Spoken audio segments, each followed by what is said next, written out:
नमस्कार दोस्तों, स्वागत है आपका राहुल ऑनलाइन के इस ऑफिशियल यूट्यूब चैनल पर, जहां आपको मिलती है लेटेस्ट गवर्नमेंट वैकेंसी और कॉलेजों के एग्जाम फॉर्म से रिलेटेड सारी जानकारी। अगर आप इस चैनल पर नए हो और अगर आपने अभी तक मेरे इस यूट्यूब चैनल को सब्सक्राइब नहीं किया है तो जल्दी से मेरे इस यूट्यूब चैनल को सब्सक्राइब करें और साथ ही बेल आइकन को प्रेस करना बिल्कुल ना भूलें, ताकि आपको मेरे हर वीडियो की नोटिफिकेशन सबसे पहले मिल सके। आज के इस वीडियो में जानेंगे इंटेलिजेंसी ब्यूरो यानी कि IB, ministry of home affairs के जो एक डिपार्टमेंट है उसमें वैकेंसी निकली हुई है उसके बारे में, कि उसमें क्या क्या एजुकेशन क्वालिफिकेशन मांगी गई है, क्या पोस्ट है और कौन कौन उसमें आवेदन कर सकता है उसके बारे में।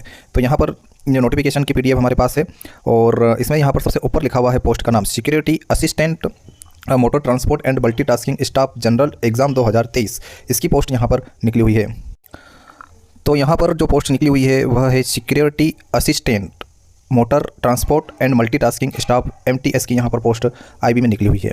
तो अब हम समझ लेते हैं कि कौन से ज़िले में कितनी क्या पोस्ट निकली हुई है उसके बारे में। तो अगर यहाँ पर हम देखें तो अलग अलग ज़िलों के नाम लिखे हुए हैं। जैसे सबसे फर्स्ट पे यहाँ पर लिखा हुआ है अगरतला, फिर अहमदाबाद। तो यहाँ पर और दो कैटेगरी भी डिवाइड की हुई है, एक तो MT की है और एक MTS की है। तो एक जो MT की पोस्ट है उसकी और MTS है उसकी। तो जैसे अगर हम देखें अहमदाबाद की, तो अहमदाबाद में यहाँ पर जनरल की 6 पोस्ट है, मेल फीमेल यहाँ पर डिवाइड किया हुआ नहीं है। OBC की 2 पोस्ट अहमदाबाद में निकली हुई है, ST की 1 पोस्ट है। टोटल मिला के अहमदाबाद में 9 पोस्ट निकली हुई है। तो ऐसे यहाँ पर अगर आप इस PDF में देखोगे नीचे स्क्रॉल डाउन करोगे तो सभी डिस्ट्रिक्ट की यहाँ पर अलग अलग पोस्ट दी हुई है। जैसे भोपाल की अगर हम देखें तो भोपाल में MT मल्टीटास्किंग स्टाफ की 6 पोस्ट जनरल कैटेगरी की है। ऐसे मिलाकर के 11 पोस्ट यहाँ पर भोपाल में MT की निकली हुई है। और MTS की अगर हम देखें तो 5 पोस्ट यहाँ पर निकली हुई है। MTS की 5 पोस्ट इस वैकेंसी में निकली हुई है MT की मल्टीटास्किंग। उसके बाद अगर हम नीचे जाएँ तो यहाँ पर दूसरी इस तरीके से टोटल 36 जिलों में या 36 शहरों में आईबी की वैकेंसी निकली हुई है। भोपाल, अहमदाबाद और जो वाराणसी वगैरह मिला के 36 शहरों में निकली हुई है MTS की पोस्ट और MT की पोस्ट। टोटल अगर हम पोस्ट देखें तो MT की पोस्ट में 362 पोस्ट MT की निकली हुई है टोटल। और अगर हम MTS की बात करें तो MTS में 315 पोस्ट यहाँ पर टोटल निकली हुई है। अब नेक्स्ट इंपॉर्टेंट पॉइंट हम समझ लेते हैं, डिस्क्रिप्शन ऑफ द पोस्ट यहाँ पर दिया हुआ है। पे स्केल कितना है उसके बारे में और क्या क्या एजुकेशन क्वालिफिकेशन इस वैकेंसी के लिए मांगी गई है। अगर आप आईबी की इस वैकेंसी में अप्लाई करना चाहते हो तो आपके पास क्या क्या एजुकेशन क्वालिफिकेशन होना चाहिए, कौन कौन कैंडिडेट इसमें अप्लाई कर सकता है उसके बारे में। तो सबसे पहले यहाँ पर लिखा हुआ है पे स्केल। तो सिक्योरिटी असिस्टेंट और मोटर ट्रांसपोर्ट की जो पोस्ट यहाँ पर निकली हुई है तो उसमें लिखा है लेवल 3 21,700 से लेकर 69,100 रुपये तक का पे स्केल यहाँ पर आपका रहेगा। जो सेंट्रल की दोस्तों ये वैकेंसी है तो इसमें जो पे स्केल रहता है, जो आपकी सैलरी रहती है वो काफ़ी अच्छी यहाँ पर रहती है। 21,700 से 69,100 रुपये तक यहाँ पर पे स्केल दिया हुआ है, यहाँ पर आप देख सकते हो। इसके अलावा अगर आप MTS की पोस्ट के लिए अप्लाई करते हो तो यहाँ पर जो पे स्केल दिया हुआ है वो है 18,000 से लेके 56,900 रुपये तक का पे स्केल यहाँ पर दिया हुआ है। 18,000 से लेके 56,900 तक का पे स्केल यहाँ पर आपको गवर्नमेंट की तरफ से जो सैलरी है, शुरुआती सैलरी आपकी 18,000 रहेगी, वो बढ़ते लगभग 56,900 तक भी हो सकती है, यहाँ पर दी हुई है। अगली जानकारी अगर हम देखें इस नोटिफिकेशन में तो जो है सबसे इंपॉर्टेंट जानकारी कि इसमें कौन कौन आवेदन कर सकता है। तो इसके लिए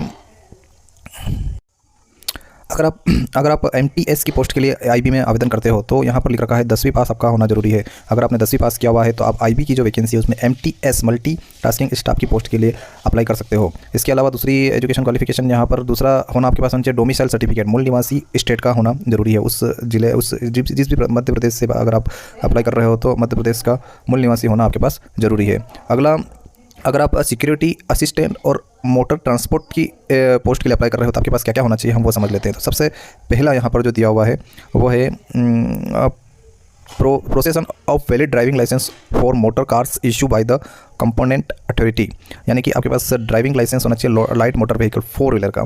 उसके बाद दूसरी क्वालिफिकेशन यहाँ पर दी हुई है knowledge of motor mechanism, the candidate should be able to remove minor defect in the vehicle and experience of driving a motor car for at least 1 year after obtaining valid driving license। मतलब कि आपके पास एक तो 4 wheeler का driving licence होना चाहिए और इसके अलावा आपके पास एक मैकेनिज्म का थोड़ा सा माइनर डिफेक्ट अगर कहीं व्हीकल में आ जाता है तो उसका थोड़ा सा बेसिक नॉलेज आपके पास होना चाहिए। और मोटर कार आपका ड्राइविंग आपके पास ड्राइविंग का कम से कम 1 साल का ड्राइविंग लाइसेंस 1 साल का एक्सपीरियंस आपके पास ड्राइविंग का होना चाहिए। तो ये क्वालिफिकेशन मांगी गई है सिक्योरिटी असिस्टेंट के लिए। और अगर आप मल्टीटास्किंग स्टाफ की वैकेंसी के लिए अप्लाई करते हो तो उसमें ओनली 10th पास ही मांगा गया है। तो 10th पास कैंडिडेट एमटीएस के लिए अप्लाई कर सकते हैं। और अगर आप एसए और एमटी के लिए अप्लाई करते हो तो उसमें आपको ड्राइविंग लाइसेंस जरूरी है और आपके पास 1 साल का ड्राइविंग का एक्सपीरियंस भी होना चाहिए, तभी आप आईबी की वैकेंसी के लिए अप्लाई कर सकते हो। अगला है डिस्क्राइबेबल क्वालिफिकेशन। तो इसमें यह जरूरी नहीं है, अगर हो तो भी चल जाएगा, नहीं हो तो भी चल जाएगा। इसमें लिख रखा है possession of valid driving licence for motorcycle issue by the component authority, यानी कि इसमें भी ड्राइविंग लाइसेंस ही आपका होना चाहिए, अथॉरिटी के द्वारा, आपके जो आरटीओ है उसके द्वारा इशू होना चाहिए। यही इसमें मांगा गया है, ज़्यादा कुछ नहीं मांगा है। अगली जानकारी यहाँ पर दी हुई है एज लिमिट, यानी कौन सी एज तक के कैंडिडेट इस वैकेंसी के लिए अप्लाई कर सकते हैं। तो 27 साल से एज ज़्यादा नहीं होनी चाहिए लास्ट डेट तक, और 18 से 25 तक की एज के कैंडिडेट इसमें अप्लाई कर सकते हैं। और not exceeding 27 years age closing date S M T. अगर आप सिक्योरिटी असिस्टेंट और एमटी के लिए आवेदन कर रहे हो जिसमें ड्राइविंग लाइसेंस मांगा गया है तो उसमें 27 साल होनी चाहिए। और अगर आप 10th पास वाली जिसमें 10th पास मांगा गया है मल्टी टास्किंग स्टाफ के लिए आवेदन कर रहे हो तो इसमें आपकी 18 से 25 साल तक की एज होनी चाहिए। और इसके अलावा अगर आप SC ST के कैंडिडेट हो और OBC के कैंडिडेट हो तो SC ST के लिए 5 साल की छूट मिल जाएगी एज में, और OBC हो तो उसमें आपको 3 साल की अपर एज में छूट मिल जाएगी। अब अगली जानकारी हम इसमें नेक्स्ट पॉइंट समझ लेते हैं। अगर आप इस एग्ज़ाम के लिए अप्लाई करते हो तो आपका जो एग्ज़ाम सेंटर है वह कौन सा मिलेगा, आप कौन सा सिटी में आप एग्ज़ाम के लिए इसके सेंटर आप ले सकते हो। तो अगर हम मध्य प्रदेश की बात करें तो यहाँ पर हम नीचे अगर स्क्रॉल डाउन करेंगे तो यहाँ पर मध्य प्रदेश के सभी एग्ज़ाम सेंटर आ जाएंगे। तो यहाँ पर भोपाल आपको एग्ज़ाम सेंटर मिल जाएगा, ग्वालियर मिल जाएगा, इंदौर मिल जाएगा, जबलपुर मिल जाएगा, सतना मिल जाएगा और उज्जैन मिल जाएगा। तो अगर आप आईबी के लिए अप्लाई करते हो तो भोपाल, ग्वालियर, इंदौर, जबलपुर, सतना और उज्जैन इन सिटी में आप ईजिली एग्ज़ाम सेंटर लेकर अपना फॉर्म अप्लाई कर सकते हो। अगली नेक्स्ट जानकारी यहाँ पर दी हुई है स्कीम ऑफ एग्ज़ाम, यानी कि अगर आप इस एग्ज़ाम के लिए अप्लाई करते हो तो आपका सिलेबस किस तरीके का आएगा। तो इसमें सबसे पहले यहाँ पर एसए और एमटी के लिए और एमटीएस के लिए अगर आप अप्लाई करते हो, एसए एमटी और एमटीएस के लिए दोनों का कंबाइंड यहाँ पर टियर फर्स्ट की एग्ज़ाम रहेगी। और इसमें 100 नंबर का क्वेश्चन रहेगा। इसमें 40 number general awareness, 20 number quantitative aptitude और 20 नंबर न्यूमेरिकल रीजनिंग के आपको यहाँ पर मिलेंगे और 20 नंबर इंग्लिश लैंग्वेज के। 1/4 की यहाँ पर नेगेटिव मार्किंग आपकी रहेगी और 1 घंटे का आपका टाइम रहेगा। अगर आप टियर फर्स्ट क्वालिफाई कर लेते हो तो उसके बाद आपकी होगी टियर 2 की एग्ज़ाम। लेकिन जो टियर 2 की एग्ज़ाम होगी वो दोनों पोस्ट की अलग अलग होगी। टियर फर्स्ट एग्ज़ाम अगर आप SAMT के लिए अप्लाई करते हो और MTS के लिए अप्लाई करते हो तो दोनों की कंबाइंड एग्ज़ाम होगी, दोनों की एक ही एग्ज़ाम है, दोनों का एक ही सिलेबस है।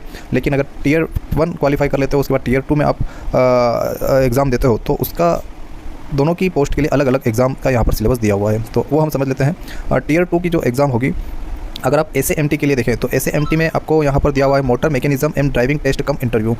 सिक्योरिटी असिस्टेंट के लिए पहले ही हमने आपको बता दिया है कि उसमें आपका ड्राइविंग लाइसेंस होना जरूरी है, 1 साल का ड्राइविंग एक्सपीरियंस होना आपके पास कंपलसरी है और साथ ही आपको बेसिक नॉलेज होना चाहिए व्हीकल से रिलेटेड। अगर उसमें कुछ खराबी आ जाती है तो उससे रिलेटेड आपके पास बेसिक नॉलेज भी होना जरूरी है। तो उसका यहाँ पर टेस्ट आपका लिया जाएगा अगर आपने टियर 1 एग्ज़ाम क्वालिफाई कर दी। उसके बाद इसमें आपको 40% मार्क्स लाना जरूरी है, 50 नंबर का यहाँ पर आपका ये टेस्ट होगा। अगर आप MTS की एग्ज़ाम क्वालिफाई करते हो टियर 2 की, तो टियर 2 की जो MTS की एग्ज़ाम है उसका सिलेबस यहाँ पर दिया हुआ है descriptive test on English language and comprehension. तो इंग्लिश लैंग्वेज से रिलेटेड यहाँ पर टियर 2 की MTS की एग्ज़ाम में क्वेश्चन पूछे जाएंगे, 50 नंबर के यहाँ पर क्वेश्चन रहेंगे और 1 घंटे का आपका यहाँ पर टाइम रहेगा। उसके बाद 50 में से 20 मार्क्स आपको लाना कंपलसरी है, तभी आप MTS की टियर 2 की एग्ज़ाम में क्वालिफाई गिने जाओगे। नेक्स्ट जानकारी यहाँ पर कट ऑफ मार्क्स की दी हुई है। अगर टायर फर्स्ट की एग्ज़ाम अगर आप देते हो तो जनरल के लिए 35 नंबर लाना जरूरी है, OBC के लिए 34, SC ST के लिए 33 नंबर अगर आप ले आओगे तो आप इस एग्जाम में क्वालिफाई गिने जाओगे। अगली इन्फॉर्मेशन यहाँ पर दी हुई है। For the post of SAMT the merit list will be prepared on the basis of combined performance in tier 1 and tyre 2 exam.